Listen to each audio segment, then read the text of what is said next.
Nice. Some days I know it, some days I want you to know that I am not what you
Okay, welcome back to Bold Like a Leopard. We are live, unsubjugated, and I want to welcome to you a guest of mine, a friend of mine for many, many years, Mr. David, last name unknown, from Haifa. Haifa, the jewel in the bay. It's not like San Francisco with all the people shitting in the street, right? Haifa, the greatest city in you know, well, there are no other cities that can claim greatness, right? I'll let you speak for it. You're right. It is the best city in the Middle East. So me and all joking aside, I did have this. I was thinking what would be the best music to put on here. I remembered that David loves metal. We used to, Yes, I do. yeah, we went to a metal cover concert one time. It was I think it was there was what are they called? Ace of Spades. Who makes that song? It's damn it, Lemmy Kilmister, his band. I forgot what it's called. This guy was like a Motorhead. yeah, Motorhead. They had a Motorhead. They had Judas Priest, and they Who had is they? what? Who is At the they? concert. At the concert, they had three cover bands: Judas Priest, Motorhead, and Iron Maiden. I think the Iron Maiden was pretty impressive, but the other two were also um, very good. So I was looking for a track that would be Israeli metal, and the first five were like really shitty. I was about to just put up like Sepultura or something, but I finally found this band called Venus in Fear. But we could talk all about metal and they are from Haifa, by the way. But we could talk about metal a different time because David is here to talk about Israeli elections. Now, David, I don't know if you know this, but in the United States, a sizable proportion of the population thinks that Benjamin Netanyahu is the devil himself. Now, Oh, really? yes, a lot of it's surprising. It's pretty funny too, because they think literally he's the only Israeli there is. They can't name anybody else. It's pretty funny. So Pretty sad, I would say. yeah. So anyway, could you tell us? I mean, I've seen you've had a lot of um, critical posts on your social media about him. But what is the general Israeli public opinion about Prime Minister Netanyahu, given his recent indictment for fraud and for a number of other white collar crimes? Uh, Let me tell you a couple of things. First of all, despite what you said at the beginning, I would love to talk about metal as well. But if you insist to talk about politics, I didn't know that Netanyahu is considered to be the devil in the states.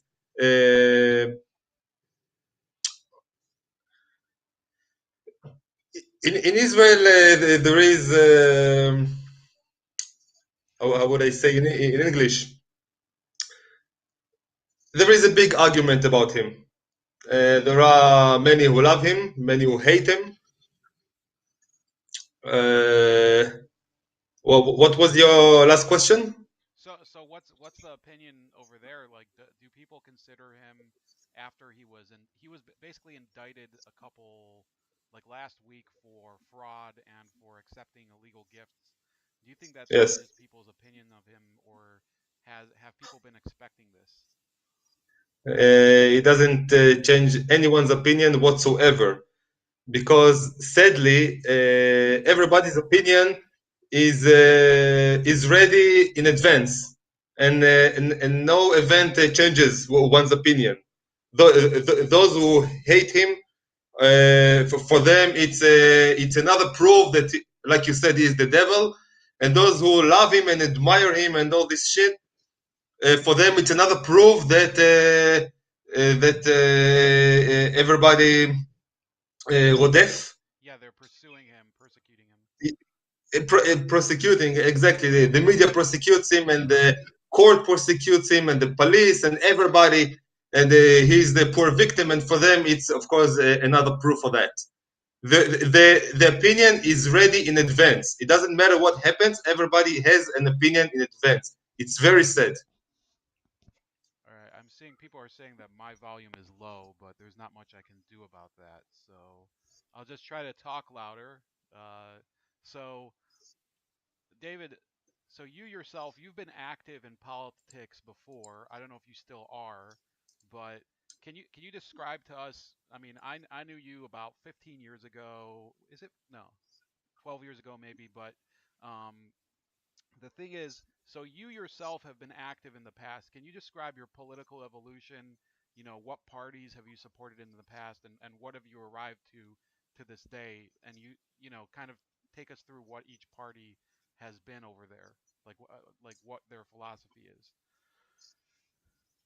Uh, till the appearance of Yair Lapid, there wasn't any specific politician or party that I supported in 100%. It was I always voted, in default. When Yair Lapid entered the politics, uh, actually, I had supported him even before he joined politics. When he was a journalist, and I used to read his articles. Already in this time, I said to myself, I wish these men would enter politics. This man has to be the prime minister. And happily, he did enter politics.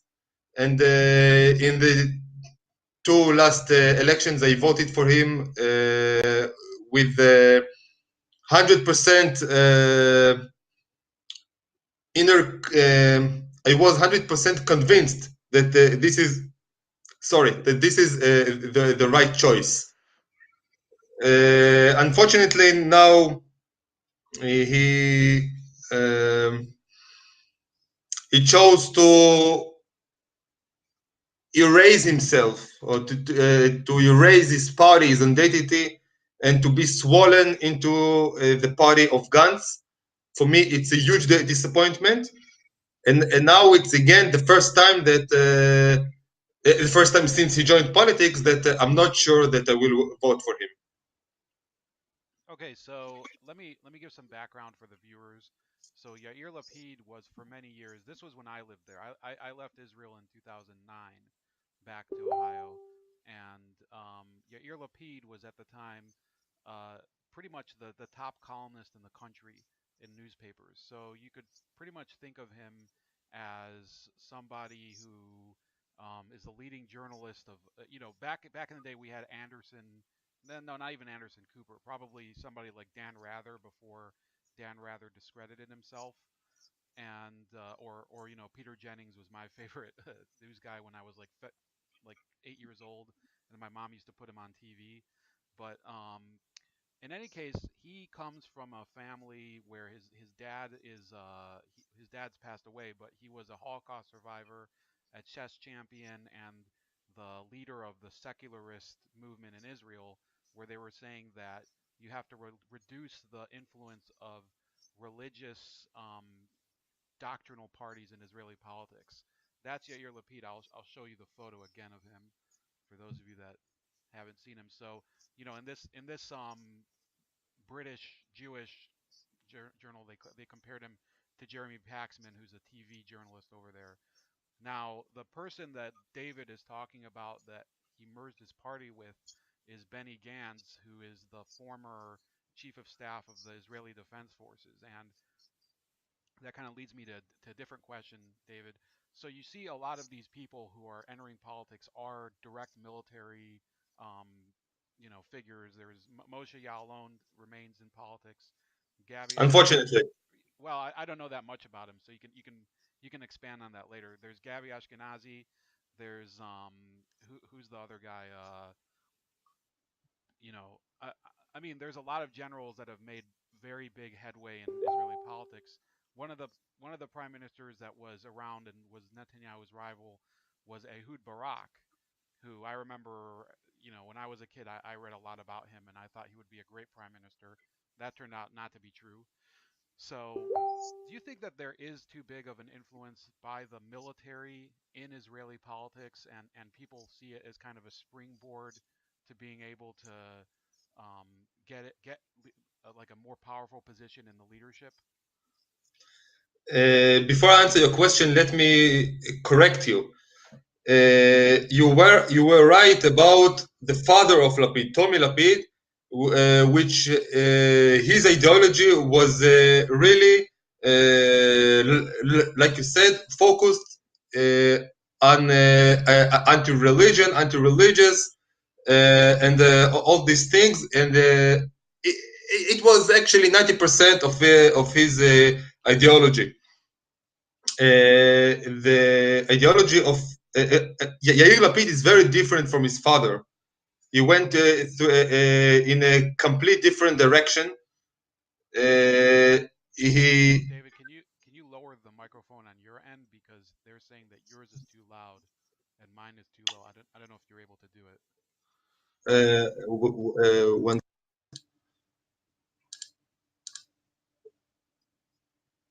if you can direct me how I do it. I don't know if I mean I think Larry, you're just gonna have to turn your volume down. But Okay. yeah, well, Is it better now? we'll just have to ask him. Just keep going. I'm fine with it. Okay. Unlike Tommy Lapid, the father, who was 90% focused on one subject, which is fighting the religious, his son Yair Lapid went in a complete different direction. He didn't focus on one specific subject. He dealt with every subject relevant to the state of Israel, about security, about inner subjects, and also his relation towards the religious subject wasn't such extreme negative as his father. He went to a direction of collaborating with the religious and get to compromise with them. So you cannot compare between the two.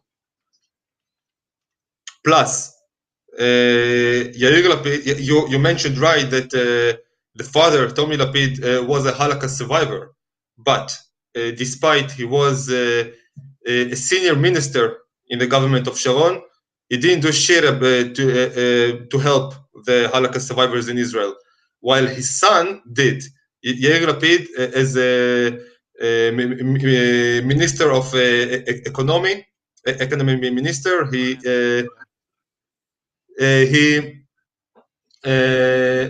he made the rule of free medicines to Holocaust survivors, and in his very short, he was a minister for only 2 years, and in this extremely short time, he did more things than other politicians did in decades. For example, he canceled the one second, I will tell you in English.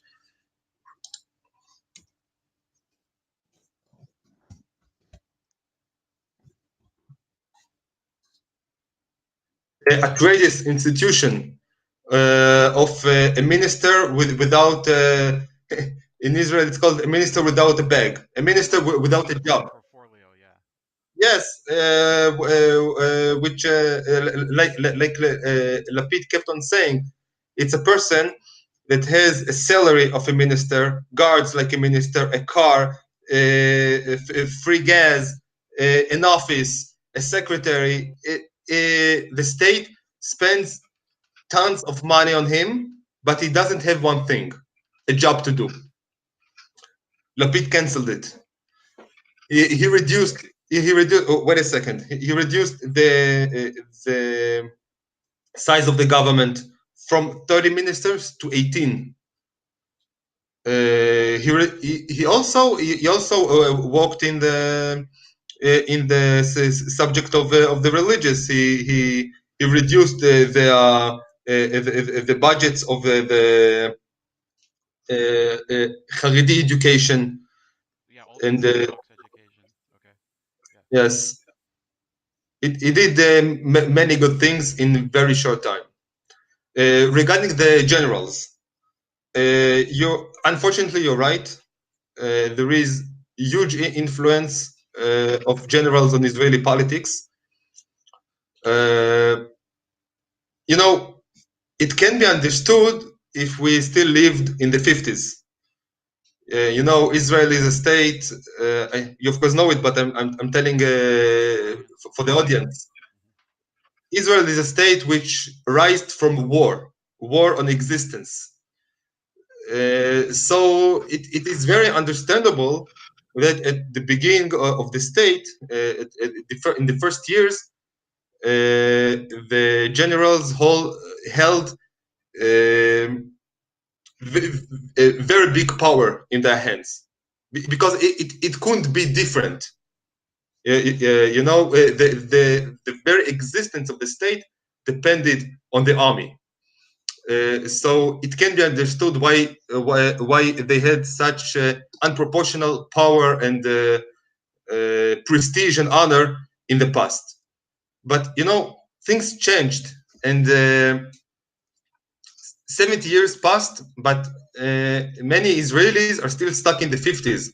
They still live in this image that we are a poor victim and we are under danger, and every minute the cruel enemy can come and destroy us, and that's why we need many generals in the government, and we need to admire the army and to support everything it does. And it's time to look at the calendar and see that it is 2019, right? And Israel is not a poor victim. Israel is a big, happily, I'm happy to say it. Israel is a big, strong state that can defend itself. And generals, yes, we need an army, but the generals, like Herzl said in his book, Alt-Neuland, the place of the generals is in the army, not in the politics. It's okay for a general, to retire and to join politics. I'm not saying that it should be prohibited, but you said very right that the influence of generals in Israeli politics is extremely unproportional. Yeah, And in my opinion, it is very stupid to elect somebody just because he's a general. What about economy? What about social subjects? Okay, general is not a god. General is a general. okay, Okay, so we have a lot of people in the U.S. that are, like I said, they're of the understanding that Prime Minister Netanyahu is, like, some people even consider him a dictator here, which is they don't really understand that what coalition building is. Here in the U.S., we do have a two-party system, and I personally am not satisfied with it. I wish there were more parties. I don't like the Democratic Party for sure, but the Republicans are kind of full of a lot of retards, like some of these guys like out in who's a good example, Lindsey Graham. I don't know if you know who he is, but um, you over there, you have a lot of parties. So what's your personal issue with Prime Minister Netanyahu? I know for sure, but I'd like the audience to get an idea of why sure. an Israeli might have an issue with his type of leadership. Okay. First, I will say that my personal opinion, unfortunately, is not the opinion of most people. It is true that many people hate him, but most of them from the absolutely wrong reasons, in my opinion. Most people hate him because he's corrupt. How should I say, corrupt or corrupted? He's corrupt. Corrupt, which is true, but in my opinion, it's the small how should I say, the least important thing. It's the smallest disadvantage of him. The the the biggest problem with Netanyahu, in my opinion, is not that he's corrupt. It's not that he likes the good life and he smokes the cigars and drink the champagne and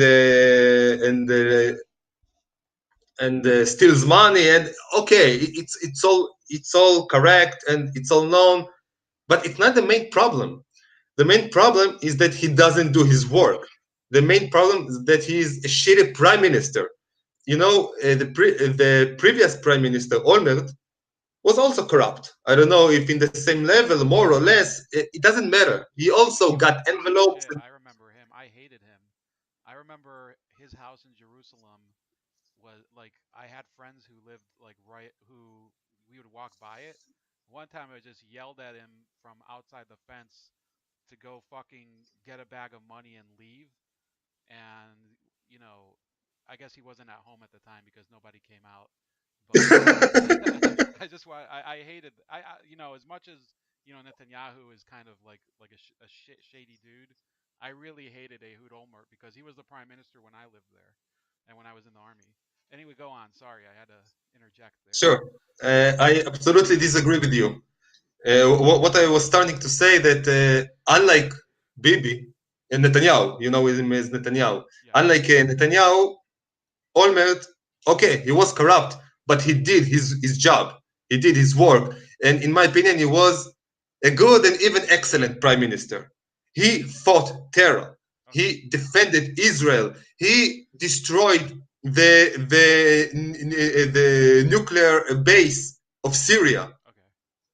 People don't even realize the size and the significance of this fact, of this event, of this action. He Olmert prevented a nuclear holocaust. People don't realize it. Okay, so he got envelopes. So what? He liked the good life. So what? He did what he had to do.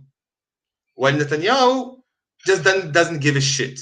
During the whole summer, during 8 months, the whole south of Israel was burning. Literally. Right. It's not an expression. Literally, there was a fire during 8 fucking months. And he just didn't do shit.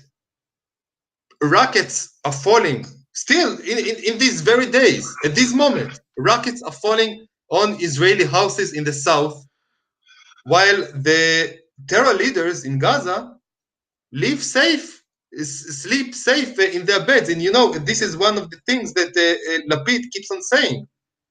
Why are there destroyed houses in the south, in Sderot, in the kibbutzim around Gaza, while the leaders of terror sleep well in their beds?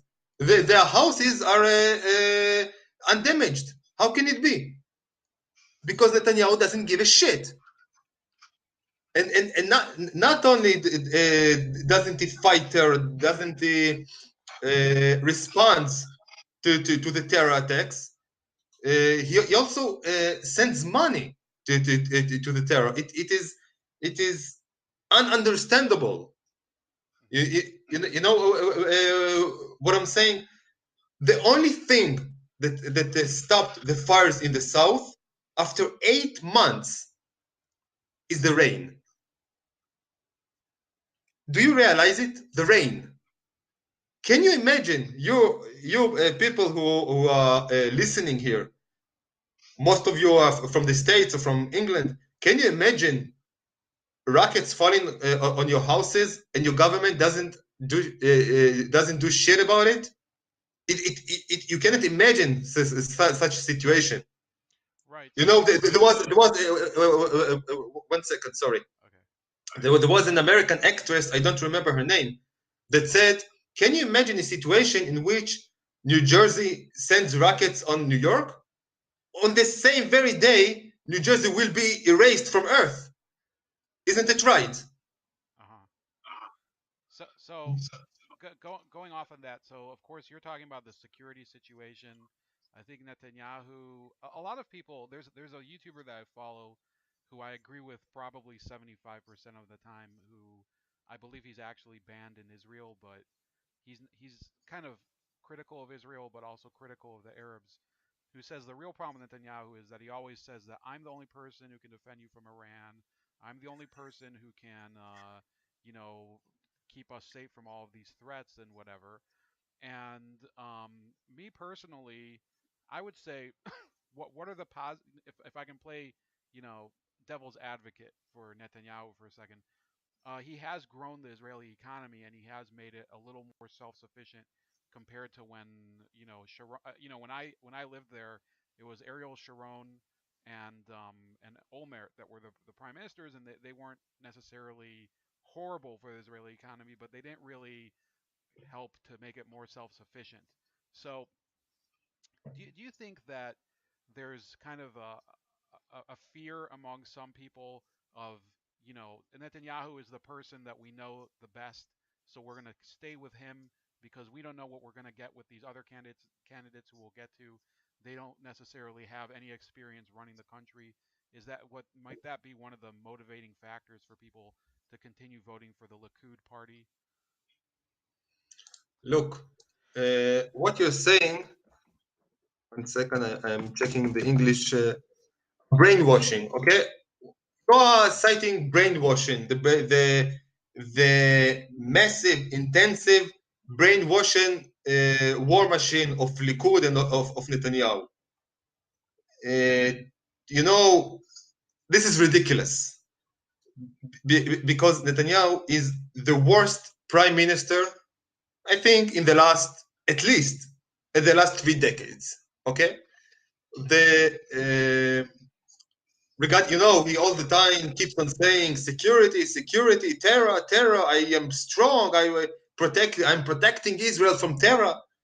The security situation in Israel uh, wasn't so bad for many years. Don't ask me. I'm personally me. I live in security. There is no security problem in the north nor in the center. But ask the citizens of the south. Their life is nightmare. Their life is hell. And he's in power for fucking 10 years. If he didn't solve this problem in 10 years, he has to go home. He must go home. He doesn't do his work.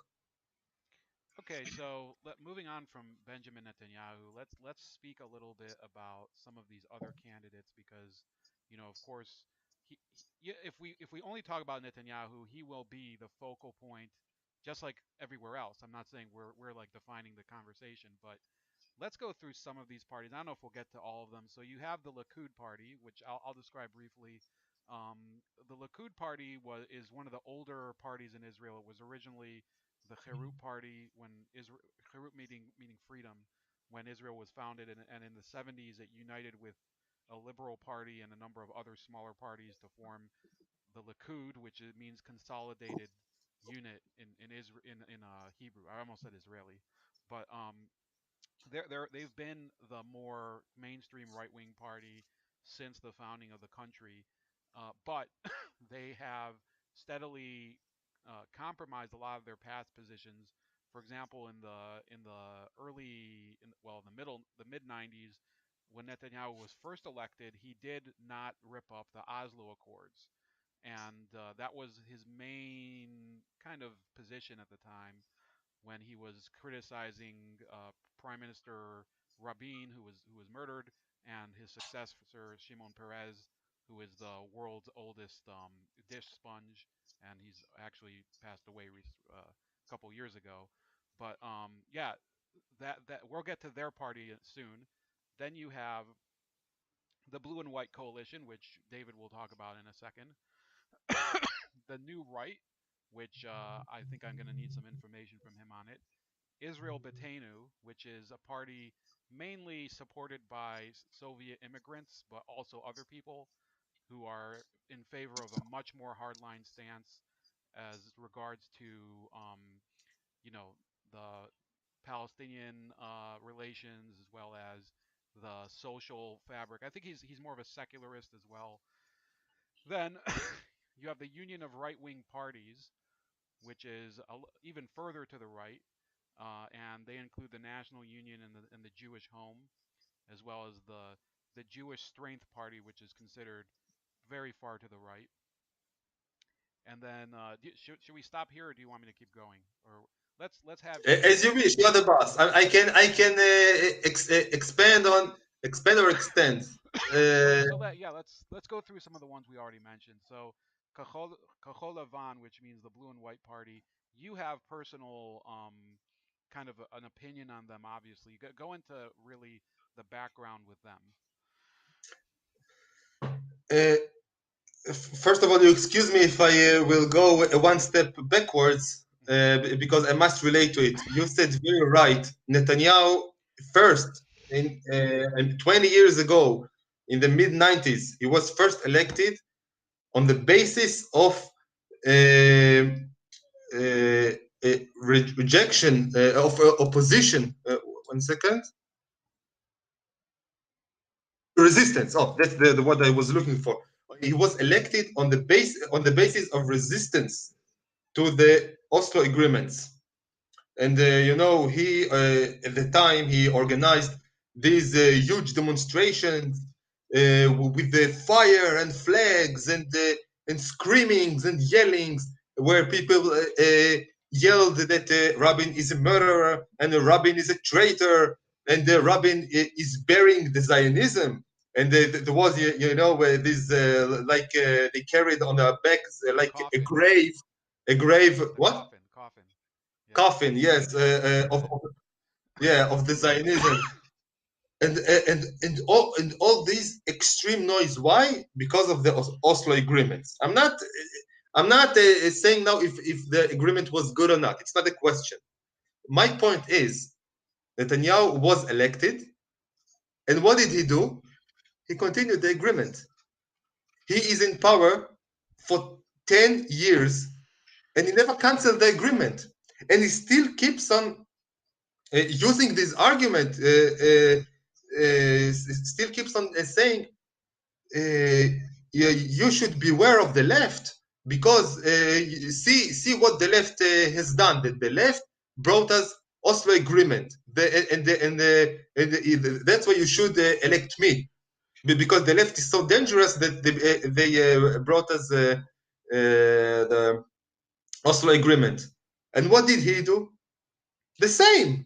He never canceled the agreement. He had 10 years to cancel the agreement. He never did. He still keeps on financing the Palestinian Authority. He still keeps on using our money that we pay taxes to maintain the Palestinian Authority. I'm not saying if it's good or bad, but what I am saying that he's a liar. He's a hypocrite liar. If he thinks that he was wrong, that the Oslo agreements were the right thing to do, or at least that now they are right thing to do, say it out loud. Why are you keeping frightening everybody with these images about dangerous left, about Oslo agreement, while you're doing the same thing, the exact same thing? Okay, so moving on though. So Blue white, yeah, yes. the blue and white coalition. What's the story behind them? Okay, blue and white. It's not a party. It's a mutation. It's a distorted combination of many parties that have no connection to each other, except for one thing. The only thing that unites them all is the extremely high motivation to replace Netanyahu. That's the only thing that unites them all. It is mainly made of three different parties. The first party is the party of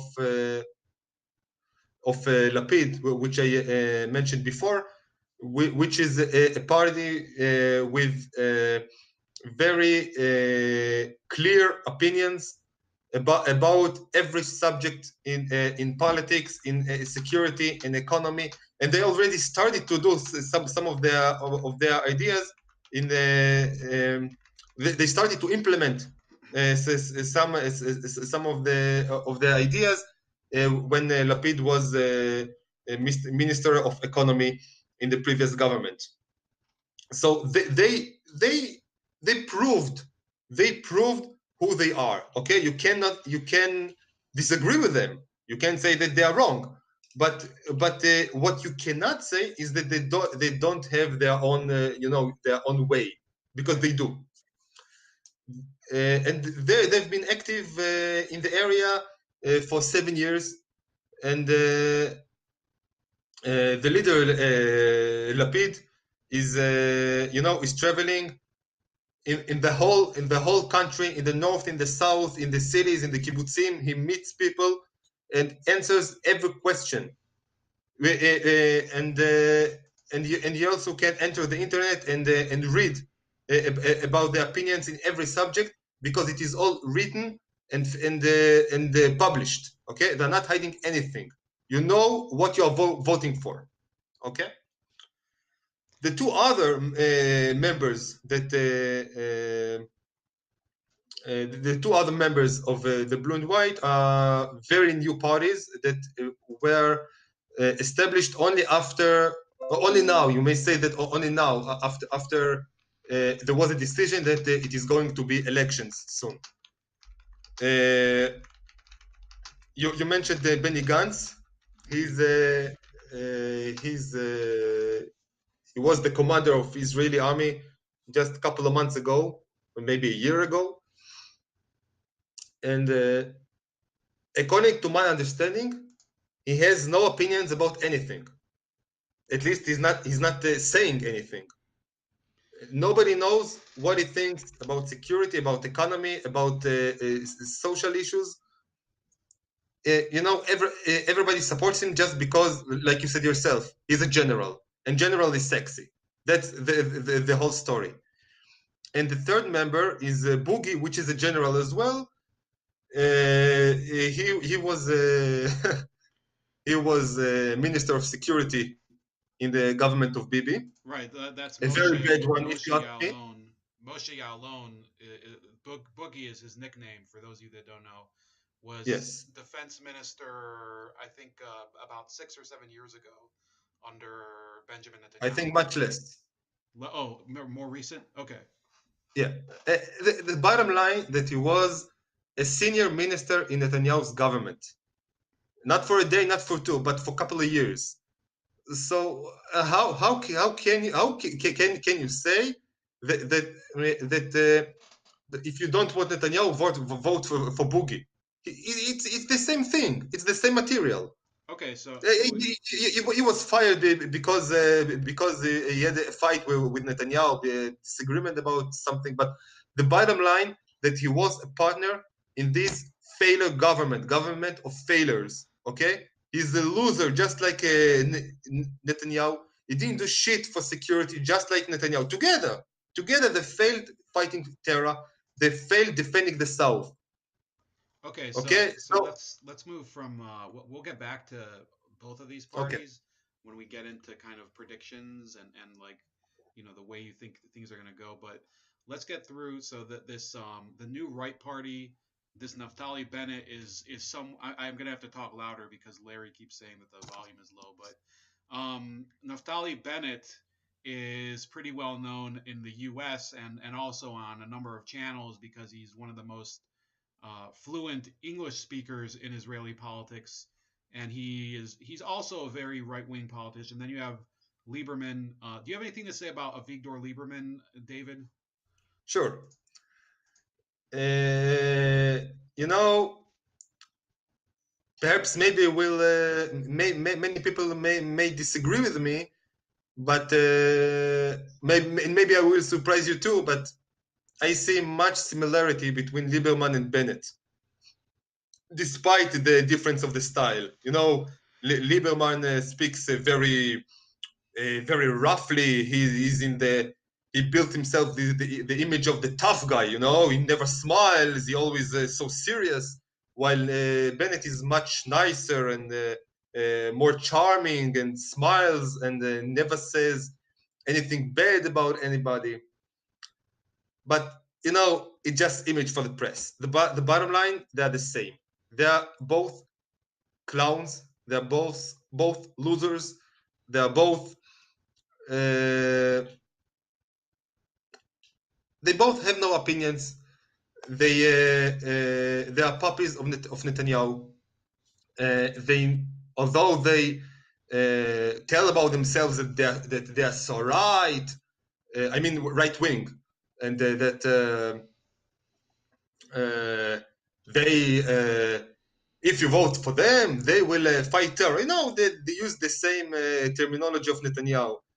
But the bottom line, they supported everything Netanyahu did. They So do you think? supported, Can I ask a question here? Because you have Bennett, who is he's a representative of the Zionist religious movements in some ways, but then you have Lieberman, who's a representative of Russian immigrants who I think personally, I mean I know you're a Russian immigrant, but I think Russian immigrants are kind of the backbone of Israeli society right now because there's a lot of them and they fulfill a lot of professional positions and they open a lot of businesses. Do you think that in the Russian speaking community in Israel, he still has the same prestige as he did like 10 years ago or 15 years ago, or is he losing popularity as well? of course, he is losing popularity because nobody votes for him except for extremely old Russians. You said that I'm an immigrant from Russia. It would be very not accurate to say. Okay, uh, according to the dry facts, I was born in Russia, Uh-huh. but it has no meaning whatsoever. I'm an Israeli 100%.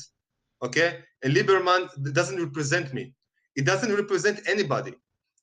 My grandpa, who also came from Russia, but in a very old age, and he doesn't speak Hebrew. He thinks that Lieberman represents him because he's a Russian speaker as well. But it's bullshit. What Lieberman ever did for Russians? What Russians, as Russians, need in first place? I will tell you who helped. For example, my grandpa, Lapid, because thanks to Yeah, Yair Lapid, there Lapid. are Yair, of course. Okay. Because thanks to Yair Lapid, there are free medications to Holocaust survivors. Okay, so who represents who? It's all bullshit. So are you saying this is a big debate in the U.S. This is why I brought it up. Identity politics, not with respect to what is happening in Israel, but people are talking about. For example, we have a woman running for president here, Kamala Harris, who is trying to behave more black all the time, even though her mother was Indian and her dad is Jamaican and blah blah blah, and she keeps trying to act more and more black so black people will vote for her. So you speaking from the perspective of somebody, your family, you still speak Russian, of course, but would you say that the Russian community doesn't they don't necessarily need a Russian speaking person to represent their interests over there, or is it kind of something that's important to a lot of people, not you specifically, but you know the the broader Russian speaking community? I will tell you even more. Not only the Russian community doesn't need a Russian politician or a Russian party. Moreover, there is no Russian community. There is no such thing. Maybe there was not maybe there was such thing 20 years ago, 30 years ago. My generation is 100% Israeli. Mm-hmm. So is the generation of my parents.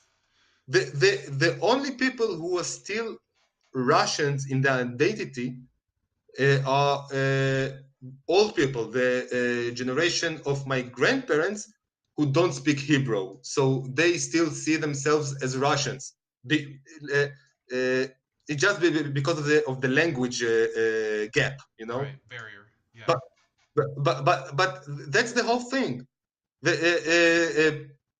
the generation of my parents and my generation, and of course the generation. I mean, the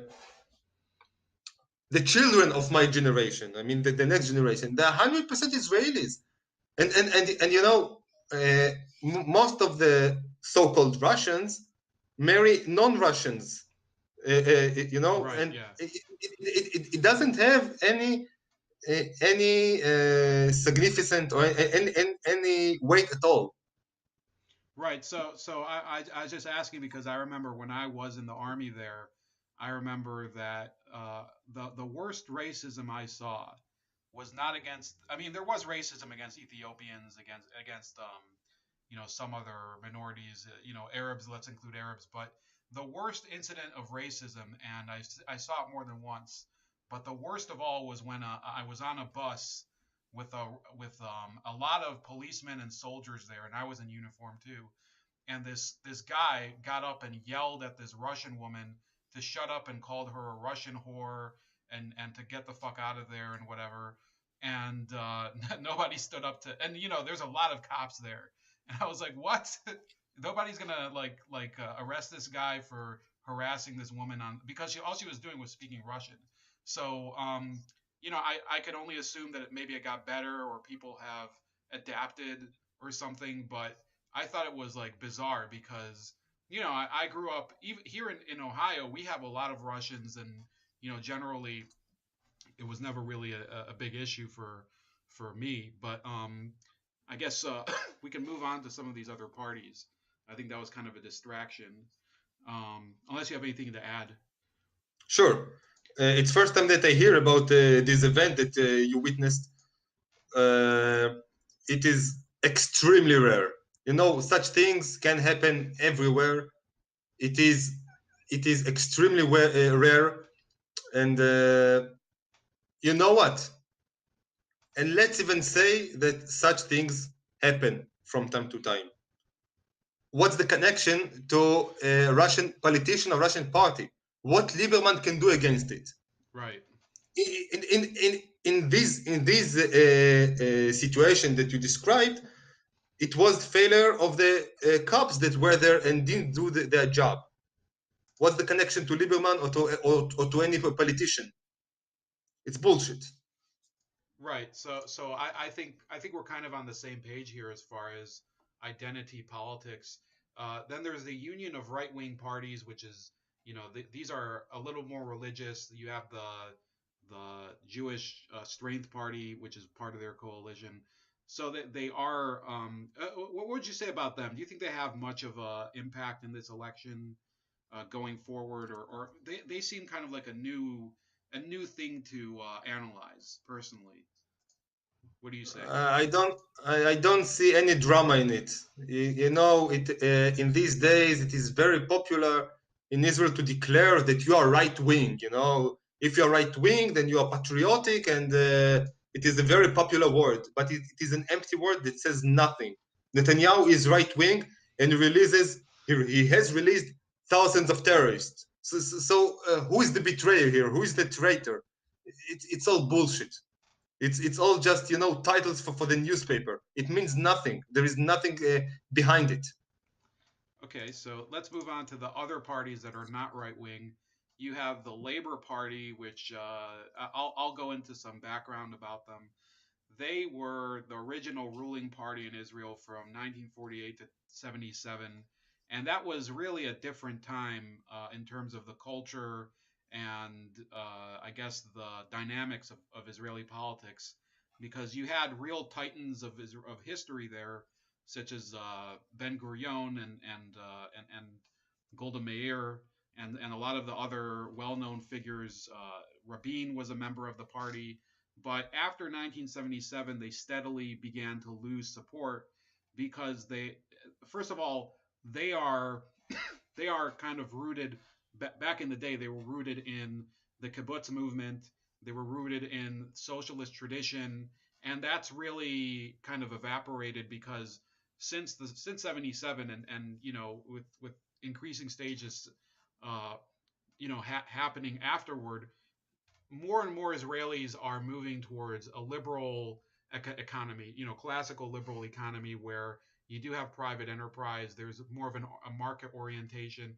There's still some socialist um, connotations to uh, Israeli the Israeli economy. For example, the healthcare system is still backed by a national insurance agency, the Bituach Leumi, things like that. But for example, I remember the phone company was privatized. I remember that the National Shipping Service, the ZIM team, was privatized. What's your opinion on this party now? Because they have this guy Gabai, Avi Gabai, who's their leader, and they've also had a number of other kind of like dumbasses who've led it, like Shelly Yachimovich I mean, I have to say I can't believe she still has a job because they just don't seem very effective personally. I remember that Ehud Barak he seemed like a great leader at the time, but he just isn't. So how about you? What's your perception? Because you've been seeing it from up close longer than I have. Look, you said it. You described it very accurately. The Labour Party is a dying horse. They, their time has passed, and they are dying slowly.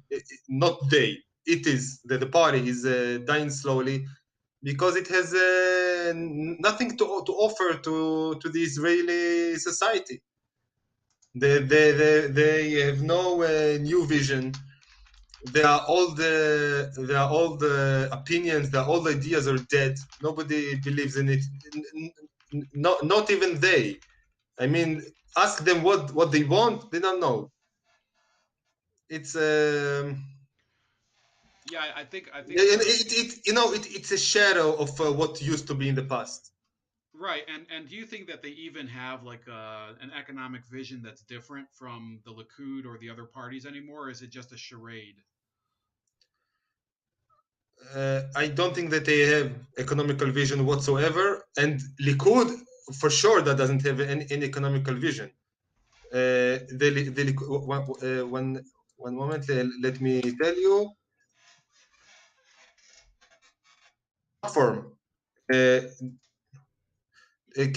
Can I say English political platform? Yeah, Matzah? that's exactly it. Yeah. Okay, so what I was starting to say in the beginning of our conversation, Yesh Atid, there is future, the party of Lapid, they have a very long and detailed political platform about every subject regarding Israeli society, security, economy, social issues, and so on. While Likud doesn't have political platform at all. Their only platform, their only political platform, their only opinion is they say in Israel, Bibi Melech Israel, Netanyahu is the king of Israel. That's it. Here their opinions begin and end. Ask an average Netanyahu supporter what are his opinions. He will tell you, Bibi Melech Israel. That's it. Netanyahu is the king of Israel. That's it. So If then Netanyahu, and I will be specific, if Netanyahu says that you must not release terrorists, then you must not release terrorists. But when he does it himself, then he is right. He had to do it. And if Netanyahu says that the situation of the Holocaust survivors is very bad and you have to help him, then he is right. And then when he himself reduces their budget, he is right. He had to do it. And if he promises that he will never pay compensations to One after the Marmara event, uh-huh. he's right. He's a hero. He's a So man. the He got audience might balls. not know, but the Marmara incident was the Gaza flotilla of what was it, 2010 or I 20? don't remember the year. It doesn't matter. So yeah, Netanyahu is the Netanyahu. audience doesn't remember this. So they had a number of, I think it was 11 people were killed because they resisted arrest by airborne police commando. I think. 11 terrorists, not people, terrorists, armed terrorists. Right. So then these were a number of I believe they were Turkish if I'm not mistaken. So I guess they had some sort of lawsuit and Netanyahu eventually agreed to settle the lawsuit or something and pay some monies to the families of those people. Is that correct? He didn't have to do it. He promised that he wouldn't do it, and he did. As always, he gave a shit about his own words, about his own promises, about his voters who accept him to be strong and tough and, show the enemies how strong and tough we are. And and as always, he got down on his knees and paid the whole money. Okay, And so and still his supporters support him. If he did it, then he was right. so basically Zero what critics, zero critic view on him. right. It is unbelievable. Yeah, people don't have any critical thinking about him. So Mm. so let's Critical move thinking, yes, yeah, let's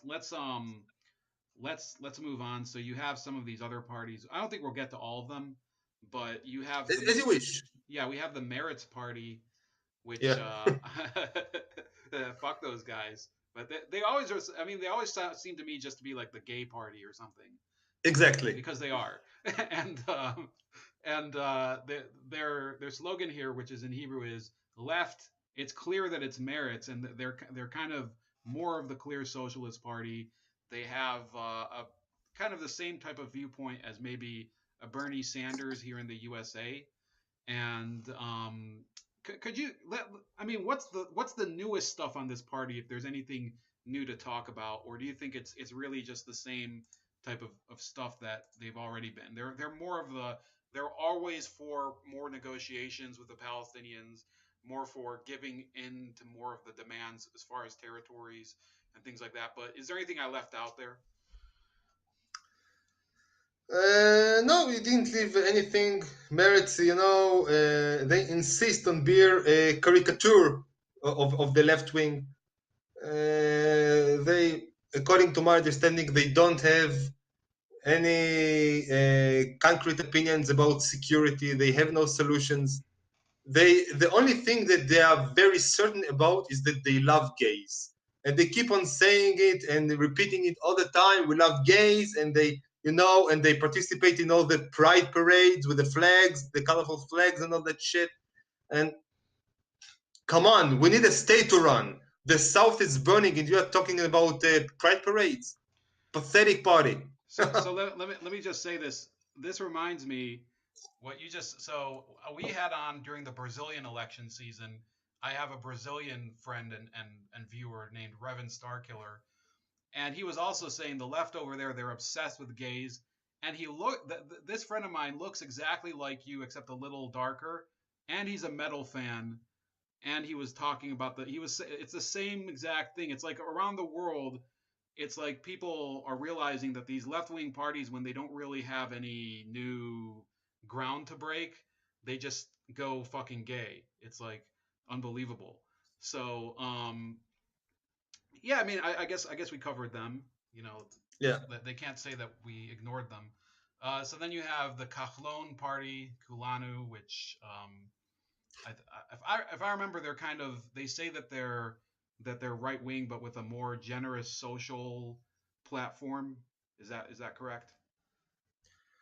Kahlon is kind of a new communist. He wasted the money of the states, like uh,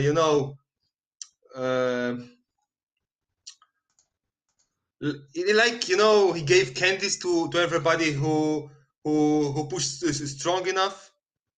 What I mean. He raised the budget of the ultra orthodox education. Mm-hmm. He raised the budget of the for children, and the bottom line, he was a shitty prime minister. Economy, he was Finance not minister. prime minister, sorry, minister of economy, I meant. Okay. Uh, he got from Lapid a budget. 1 second. It's a surplus budget. Exactly, and now Israel is in minus again, in a big minus. Right, they're in a deficit. Uh, so it was a shitty minister of economy, and regarding security, he doesn't have opinions, so he's worthless. And there is a reason that probably in the next Knesset he won't be a member. He won't be elected. Wow, that's pretty harsh. So then you have Orly Levy, who I don't know much about her except I heard people think she's kind of like retarded or something. Am I wrong? I think that she's the only one which I don't know shit about her. No opinion, Okay. no info.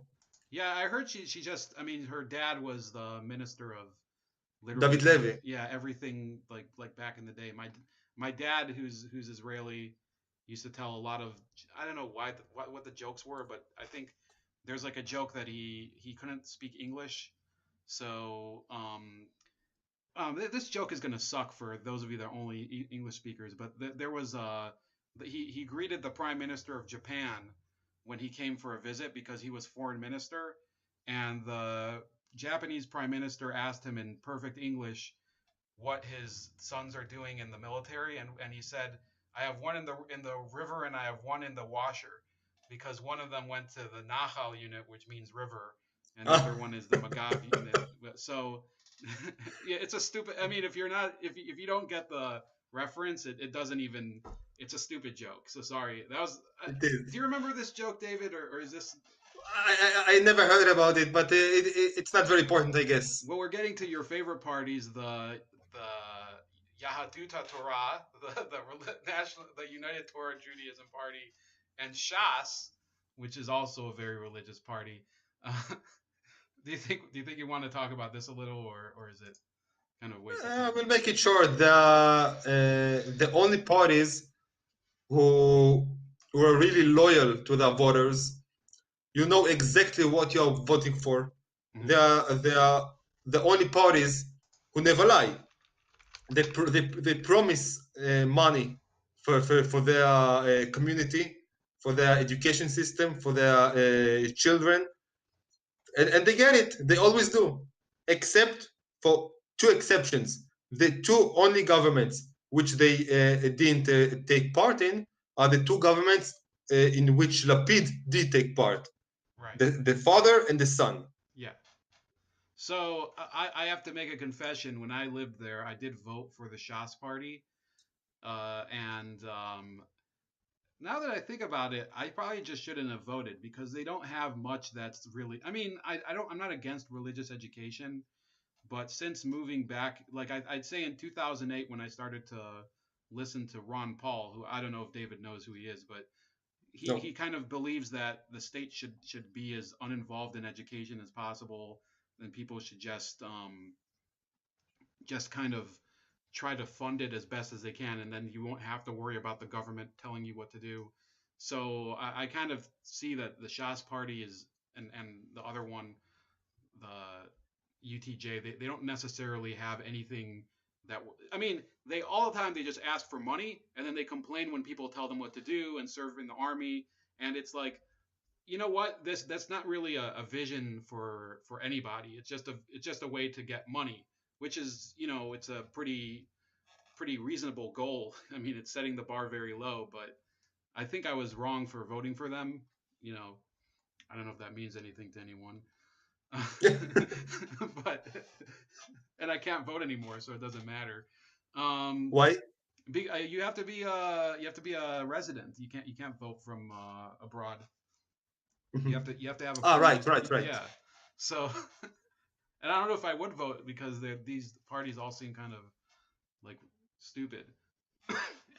Anyway, the Arab parties, I'm sure you have a positive opinion on them. So you have Sure. Ram, the United Arab List, and the Balad Party, and then you have, so those two are together. I didn't know this, that they both completely split apart. Can you kind of go into that, because there's Kadash and then there's Ram. What exactly was the reason for this, if you do know? According to my understanding, there are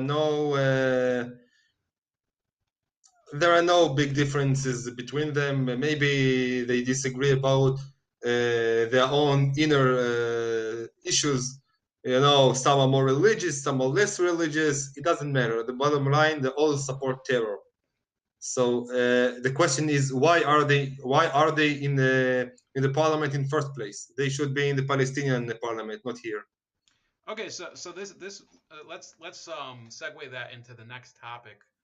I don't know how much more time you have, but um, so the Arab Israeli people, a lot of them don't. identify as Israeli at all. They're like, well, we just have citizenship or whatever. Do you see any change? I mean, you live in an integrated city. I used to live also in Haifa as well as in Akko.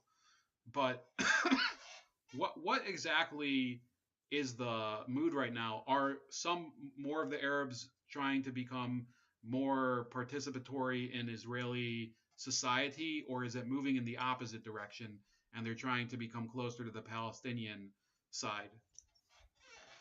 I think it is very complicated. I'd rather not to talk about it.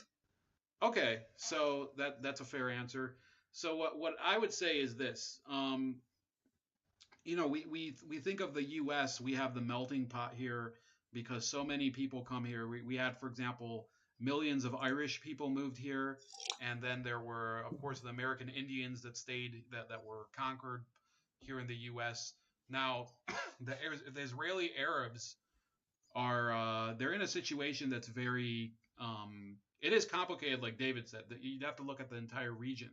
So if you look to the north, you have Lebanon, which is technically a multi-religious society, but is kind of chopped to pieces by different countries that have influence there, like Iran and France and the U.S. and Syria, and therefore their politics is completely divided according to religion and in some cases class. And then, of course, there's Syria, which is a complete basket case because of religious conflict and also the ethnic conflict with the Kurds.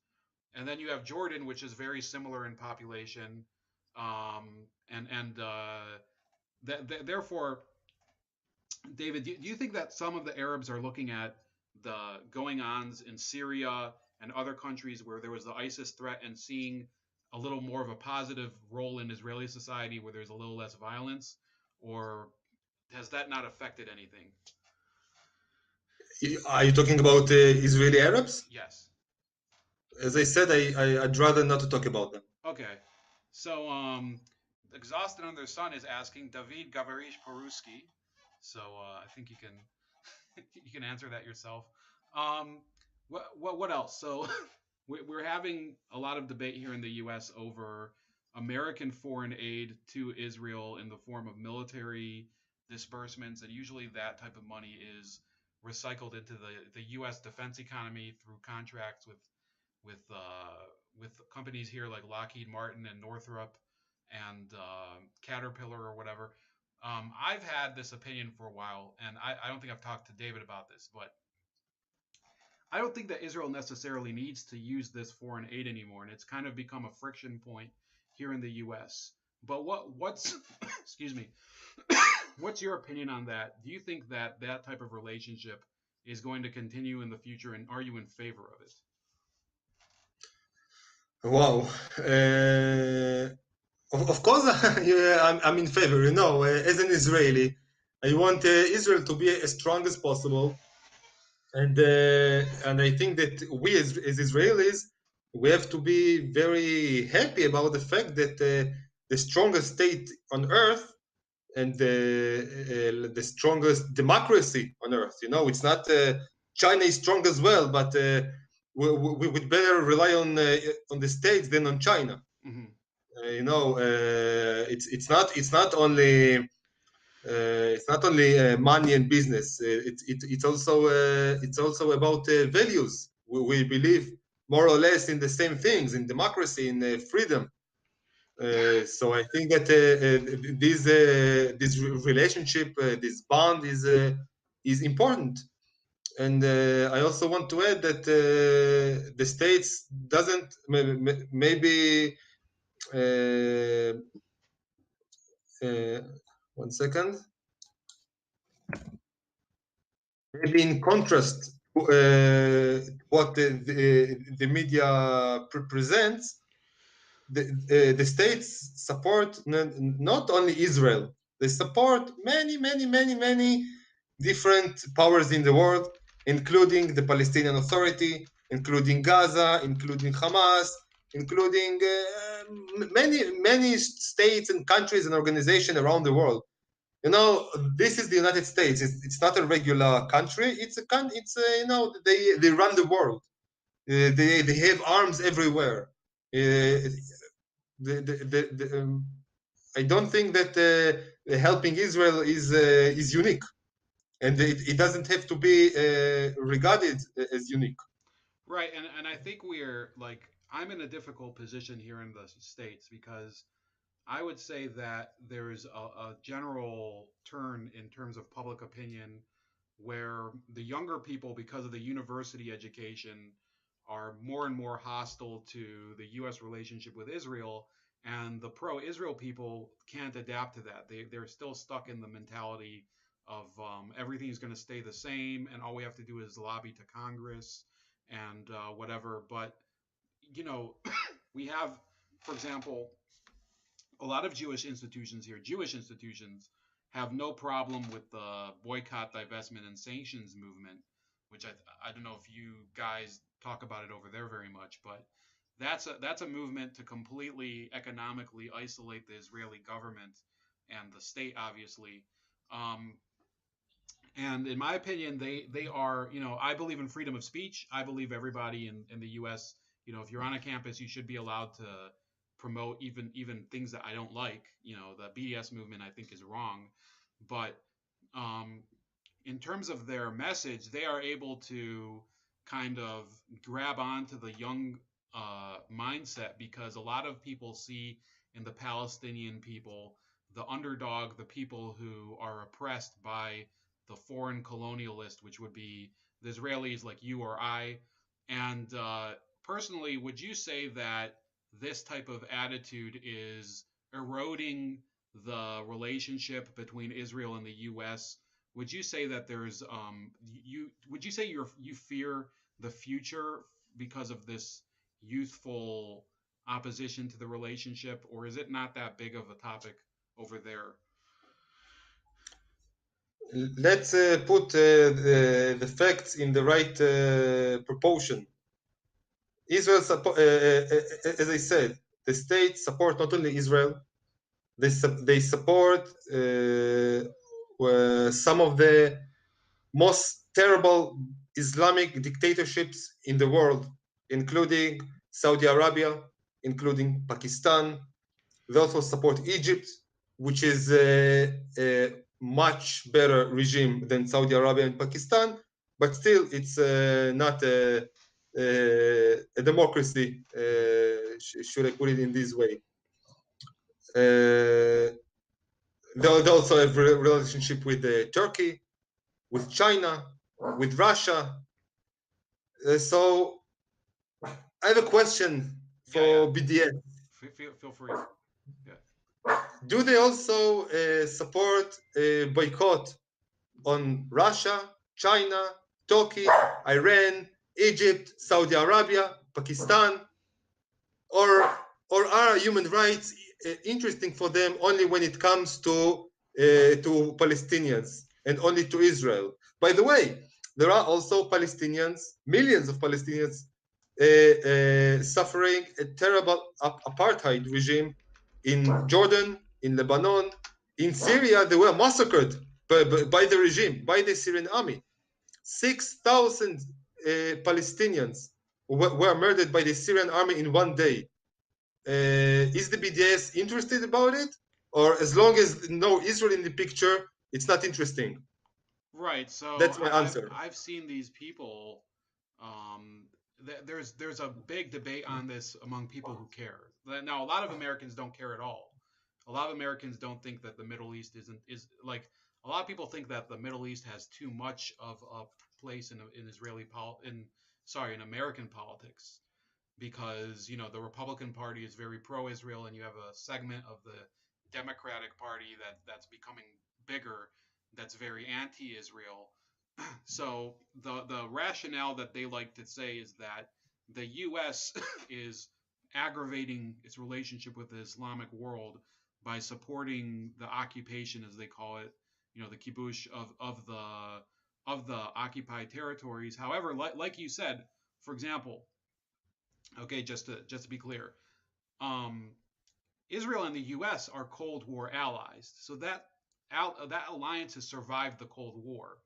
Okay, the Palestinians were allies of who? The Soviet Union and to some extent some of these other communist countries back in the day. And therefore, I think it's kind of stupid when people say, well, why don't we just be neutral in this relationship with the Palestinians? Well, the fact is that the Palestinians consistently have taken the side of the people that are always not on the U.S. side. They took the side of the Soviet Union during the Cold War. After the Cold War, a lot of them were supported by more of these jihadist organizations and the Iranian government. Now, my response also to them is that they focus a lot on the Israeli connection, but the fact is that they also have no problem with lobbyist groups for some of the countries that you mentioned. For example, there is a lobbyist group that represents the Muslim Brotherhood in the U.S. called CARE, the Council of American Islamic Relations, and people don't really have a problem with that. There's also a lot of secular anti-Israel lobbyist groups that are active here in the country, and in my opinion, if you want to oppose lobbying by one side and you have no problem with the other side, you are prejudiced for some reason. And if they want to call anti-Semitism, I think that they have to come to a consistent position. Okay, then later they can debate whether they're being anti-Semitic or not. Now the other problem is, David, which I don't know if you see it the same way, but there are a lot of American Jewish people and a lot of Israeli Jewish people who are very much on the far left, and they get a very easy platform on the international stage. If you look at Russia Today, the RT, they host a lot of those people. I watch Russia Today sometimes, and I think it's, a lot of the other stuff they put on is pretty interesting, but they always seem to find that one person who is like, yeah, this is disgusting. I can't believe this country tries to represent me. And of course, we have Al Jazeera, as well as Turkey has an international English channel now too. I think it's called like TRT, and MSNBC over here. So, what do you think about these people who are Jewish left wing activists who have a world stage? Do you think that they've kind of muddied the waters and they've made it difficult for people like yourself, even though you don't really go out there as much? I mean, this is kind of your first time here, to represent your views on the world stage. Sorry, that was a Sorry, long can you question. please repeat the question? So, It was so very long. yeah, I know. I was trying to like make it like make sense, but okay. So there's a lot of left wing activists. For example, Elon Pepe, if you remember him, Okay. who have a welcome audience in the Western media, for example, on the BBC or on RT or on CNN or MSNBC. And, Israeli speakers are sometimes not even that good. They're not good at explaining their position. Does that make it difficult for people like you to represent yourselves on the world stage? I'm not a politician. I don't have to represent myself on the world stage. Even now, when you're interviewing me, I'm a Private uh, citizen. exactly. That's the expression that I was looking for. I'm a private citizen. That's my opinion. I'm not representing Israel. I'm not representing any politician or party or country or anything. I'm just a person. Uh-huh. Um, that well, what I'm getting at is that we have, for example, institutions here on college campuses such as the Hillel organization that, rather than actually trying to advocate on behalf of something, in favor of something, which would include fighting this boycott movement, they're like, well, we want to be fair and we want to be impartial, and they don't really take a stand against the boycott movement because they don't want they say, well, as Jews, we have to respect the other position. As Jews, we have to be completely humanistic. And my opinion is, well, you have to tell the truth, but you don't have to you don't have to tell your enemy's position in order for that to be the truth. Because, for example, when there was a girl who was killed on the Gaza border a few months ago, who was a medic, a Palestinian medic, there was this long narrative that she was a medic and she was targeted directly, and then the report from the UN later validated the fact that this woman medic, actually I think she was like 15 years old, she had been killed by a ricochet bullet. So what I'm saying is that we have these organizations here that they want to represent the Jewish people, but what they really represent is liberal positions, and they happen to be Jewish. I don't know this organization. I have no opinion about them. I don't have enough information about it.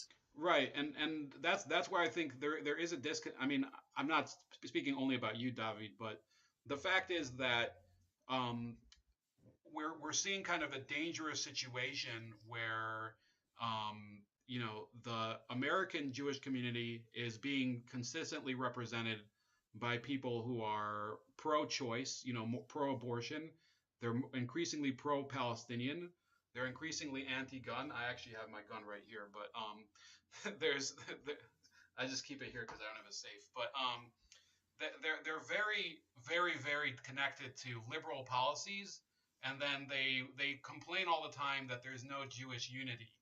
And I always thought there was more division in Israel, and then I came here and I'm like, Israel isn't that isn't that divided as much as I thought. So, Really? yeah, it's kind of, we're not. This isn't just questions and answers anymore. I'm just speaking conversationally, but the problem that I'm seeing is that the secular American Jew, they don't really have any roots that would tie them back to actual Jewish positions. I think that they're very ignorant of Jewish religious tradition, of Jewish historical tradition and stuff like that. And personally, it was a great experience coming over there and meeting people from all over the world who came there because they were Jewish, and also not just the Jewish Israelis but the other ones, but especially meeting a lot of people coming from the Soviet Union, people who came from India, I remember one of my officers was Indian, and you might remember her too, and pretty hot. But I think it's the country gets misrepresented. People, you'd be surprised. You'd be surprised how many people consider Israel the Ashkenaz country, when in reality, there's a lot of different people there. So in the time left, what other big topics are going on? Whether it's the election or something big that's going on over there that you think people here should know about?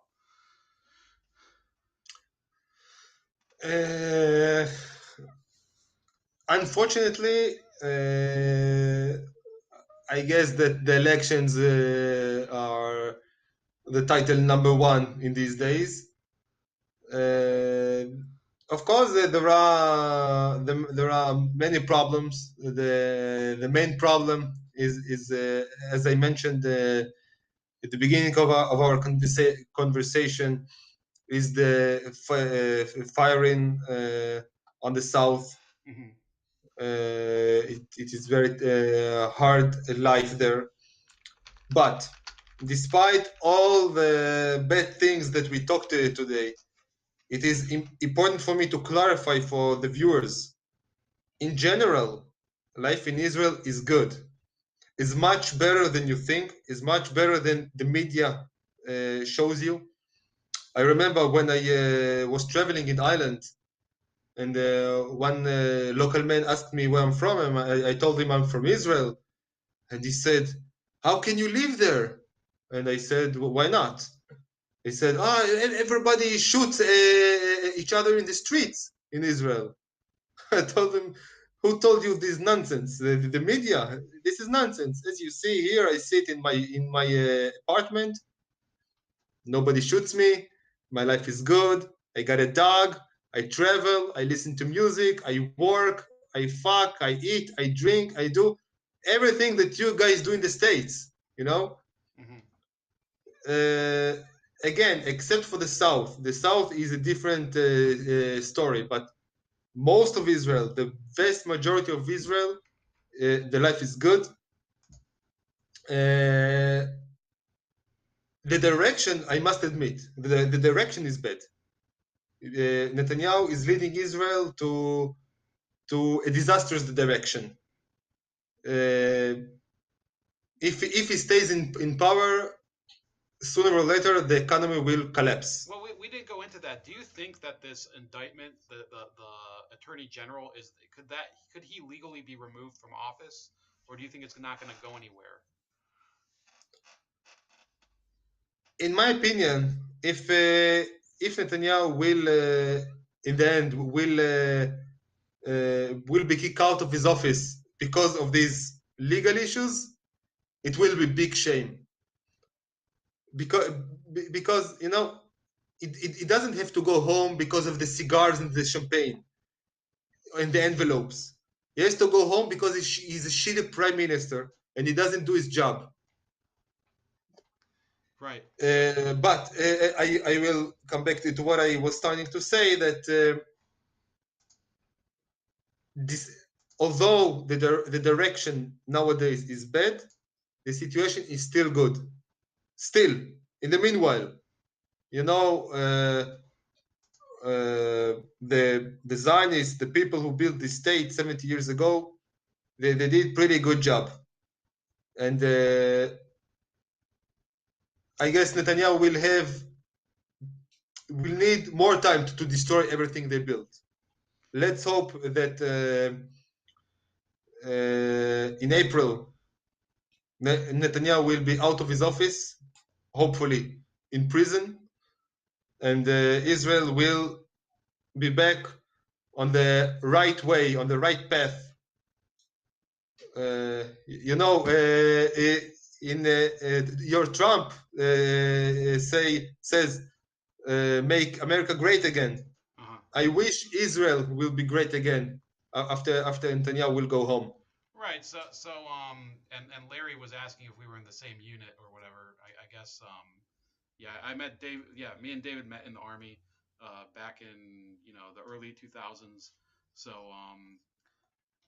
anyway, you brought up Donald Trump, and a lot of people here talk about this scandal, this so-called scandal here with Russia and trying to fuck the election, as they always talk about, which is they've never found any proof of it. Now, the Israel has a relationship with both the U.S. and Russia. Do you find it kind of I mean, Putin and Netanyahu meet pretty frequently. Do you think anything positive comes out of that? Because a lot of Americans don't want the U.S. to be involved in Syria, and we'd rather have less foreign troops in Syria, I guess, including Russia. Do you think anything positive comes out of that? Fairly, I don't know. Regarding the northern Northern Front. front, exactly. Yeah, you're reading my mind. Yeah. So regarding the northern front, there is much that we don't know. It seems that in this front, Netanyahu is doing okay. He is fighting the terror.